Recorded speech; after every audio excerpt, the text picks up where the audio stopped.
Good morning students. Welcome to IBM International Public School. Take out your Hindi language books and copy. Today's topic is पर्यायवाची शब्द. आज हम पढ़ेंगे पर्यायवाची के बारे में. पर्याय का अर्थ होता है बदले में आने वाला.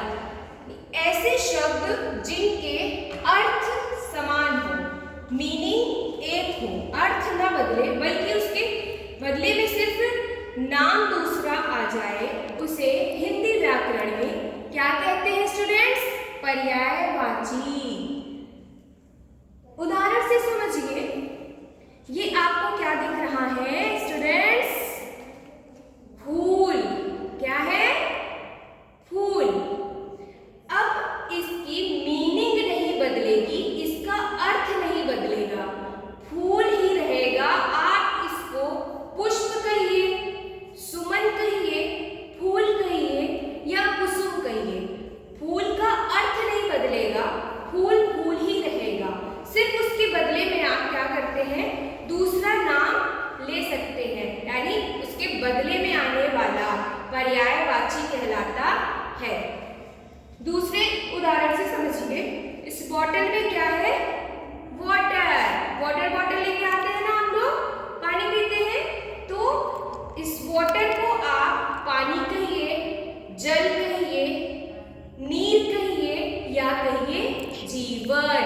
इसका अर्थ, इसकी मीनिंग नहीं बदलेगी, जल जल ही रहेगा, बस इसके नाम बदलेंगे. वो क्या कहलाते हैं हिंदी व्याकरण में?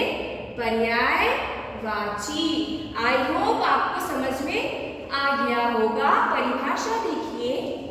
समान अर्थ प्रकट करने वाले शब्दों को हिंदी व्याकरण में क्या कहते हैं?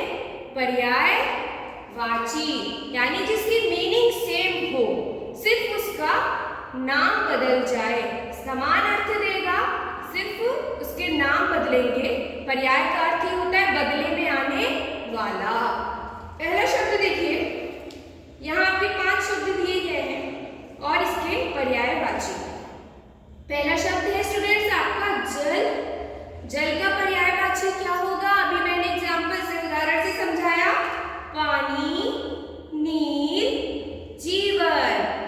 आप जल जो है उसकी मीनिंग, उसका अर्थ नहीं बदल रहा है. आप जल कहिए, पानी कहिए, नीर कहिए या जीवन कहिए, समान अर्थ निकलेगा, समान मीनिंग, एक ही मीनिंग निकलेगी. ओके, तो ये क्या हो गया आपका? पर्यायवाची शब्द. दूसरा देखिए. दिन. आप टुडे इज सैटरडे. आज क्या है? शनिवार है. तो आप डे कहिए, दिन कहिए, दिवस कहिए, दिवा कहिए. दिन नहीं बदलने वाला है, सिर्फ क्या है? उसके आप नाम बदल रहे हैं, अर्थ एक ही है. तो ये क्या हो गया? पर्यायवाची. दिन का पर्यायवाची क्या होता है? दिवस, दिवा, वार. ओके स्टूडेंट्स, आई होप आपको समझ में आ गया होगा कि समान अर्थ देने वाले शब्द पर्यायवाची कहलाते हैं. दिन का पर्यायवाची क्या होगा? दिवस, दिवा, वार. धरती शब्द का पर्यायवाची क्या होगा? धरा, पृथ्वी, भू. नदी शब्द का पर्यायवाची क्या होगा? सरी, सरिता, तटनी. यानी जो नदी बहती है वो नदी नहीं बदलती, सिर्फ आप उसके नाम बदल सकते हैं, अर्थ उसका नहीं बदलेगा. वही पर्यायवाची या समानार्थी भी कहते हैं इसको. क्यों समानार्थी कहते हैं स्टूडेंट्स? क्योंकि समान अर्थ, सेम मीनिंग देते हैं ये शब्द. नदी को आप सरी कहिए, सरिता कहिए या फिर तटनी कहिए, मीनिंग सेम होगी. पुष्प शब्द का पर्यायवाची क्या होगा?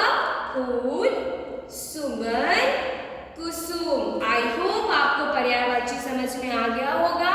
स्टूडेंट्स, हिंदी व्याकरण की कॉपी में आपको इस कक्षा कार्य को साफ और सुंदर लेख में लिखना है.